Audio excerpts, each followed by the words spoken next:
Dallas, in the days after Kyle Dubas arrived in the NHL, as an assistant general manager for the Toronto Maple Leafs back in the summer of 2014, longer tenured members of the hockey establishment were eager to come face-to-face with Brendan Shanahan's hand-picked whiz kid. Fairly or unfairly, it wasn't long before Dubas earned a reputation. He loved to talk more than he liked to listen. From the get-go, no matter the level of experience of the hockey men in the room, the shiny-haired kid from the Sioux was not shy about contributing to the discourse as though he was sitting among equals. Some took it as youthful arrogance, others saw it as enviable gutsiness. But 5 years later, a little more than a month removed from being named general manager of one of the richest teams in the sport, it's hard to argue with Dubas's early career success. His ability to confidently verbalize his hockey vision in a way that makes sense to Shanahan goes a long way toward explaining how he got here at age 32. Kyle Dubas, Brendan Shanahan's choice as Leafs GM in May, took in his first NHL GM's meeting on the eve of the draft in Dallas. Chris Young, the Canadian press file photo, and on Thursday, when he stepped out of an NHL GM's meeting for the first time as the full-time holder of the gig, Dubas called the experience an honor. You look around and you see some of the best managers and personnel people in the history of the game. So it's humbling, he said. And you realize, in my position, you still have a lot to learn and a lot to work towards. The prospect of finding out how much Dubas has left to learn, and precisely how he plans to go about running the Maple Leafs, is what makes the coming couple of weeks so potentially compelling. Beginning with Friday's first round of the NHL Draft, where the Maple Leafs hold the 25th overall pick, and into the free agent courting and signing periods that follow, Dubas will begin offering his first public declarations of how he intends to transform the good team he's inherited into a better one. Article continued. Below is certainly armed for the occasion. Dubas has assets, including a Calder Cup-winning minor league affiliate stocked with talent and an NHL roster replete with blue-chip 20-somethings. And Dubas, too, has options, something in the range of $24 million plus US. in salary cap space for 2018-19, this before he gets around to signing William Nylander.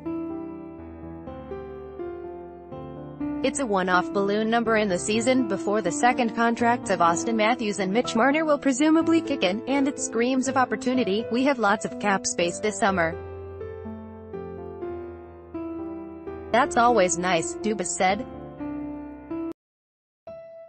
Using it effectively is the next part of it, and that falls on me and our management team. There's another wrinkle not usually attached to the storyline of a typical NHL offseason. Dubas is making his managerial debut at a moment when a handful of legitimate stars are possibly in play.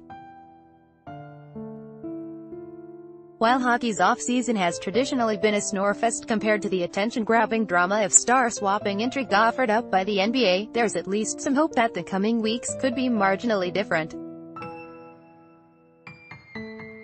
Not that there'll be much suspense in the draft's opening moments on Friday. It's widely assumed Rasmus Dahlin, the Swedish defenseman with a jaw-dropping offensive skill set, will be the no. 1 overall pick, an honor that comes with a 3-year rookie scale sentence in Buffalo. Carolina is expected to select Russian winger Andrei Svechnikov with the number 2 pick. From there, it gets less predictable. Dubas scoffed at the notion of prognosticating what might be available at no. 25. Unpredictability, mind you, isn't necessarily a bad thing. Not that the NHL is in danger of usurping another summer of LeBron.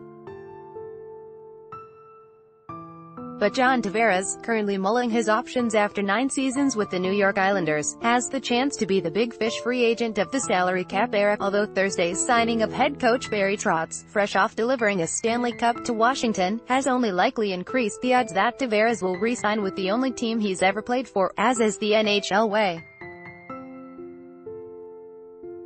Tavares' addition to the Toronto lineup would be a short-term boon, even if it came attached to the long-term risk of taking on a 27-year-old centerman who's never been an elite skater. Certainly it would announce Dubas as a seeker of a here-and-now championship. It's also assumed Erik Karlsson, the two-time Norris Trophy winner with a year remaining on his contract with the dysfunctional Ottawa Senators, is on the trade block. Karlsson, not to be confused with the impending free agent defenseman John Carlson, who's likely to prove an overpriced commodity, is the kind of game-commanding talent for whose services a bold GM would happily cash in prime pieces. And to say the Senators look like vulnerable targets, on Thursday, GM Pierre Dorion announced to the world that Ottawa's dressing room was broken in the lead-up to the Mike Hoffman trade, would be an understatement. Article continued below. There are other all-star caliber players to investigate. Artemi Panarin, the point-a-game winger in Columbus, has expressed no interest in re-signing with the Blue Jackets and could be a target. Joe Thornton, pursued hard by the Leafs last summer in the recruiting push that scored longtime San Jose teammate Patrick Marleau, is a free agent again. And even if he'll turn 39 on July 2nd, surely coach Mike Babcock would lobby hard for the Leafs to use a chunk of that cap space to lure Jumbo Joe. Toronto's situation seems tailor-made for a creative, front-loaded contract that could help entice such a player. As for the cap crunch that comes later, that's how assistant GM Brendan Pridham, the resident capologist, earns his money. Not that Dubas has to make a blockbuster move to show he's on the correct track. Even with a handful of in-house free agents possibly on the way out, including veteran centerman Tyler Bozak and 36-goal winger James Van Riemsdyk, a case can be made that internal patches from the Marlies pipeline are, in many cases, the preferred option. But the situation can change on a dime. TSN reported late Thursday that Marlies centerman Miro Aaltonen plans to return to the KHL next season.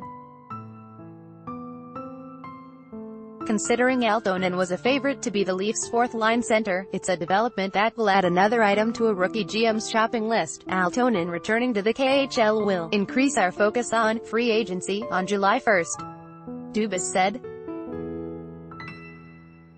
Bargain hunting for fourth-liners is one thing. The chance to snag an elite talent thanks to a well-planned surplus of cap room won't be an every-year thing. How Dubas handles the opportunity could come to define his early tenure. We know he's never been afraid to talk. We'll find out soon if he can make noise. Dave Fezchuk is a Toronto-based sports columnist. Follow him on Twitter, @DefezChuk.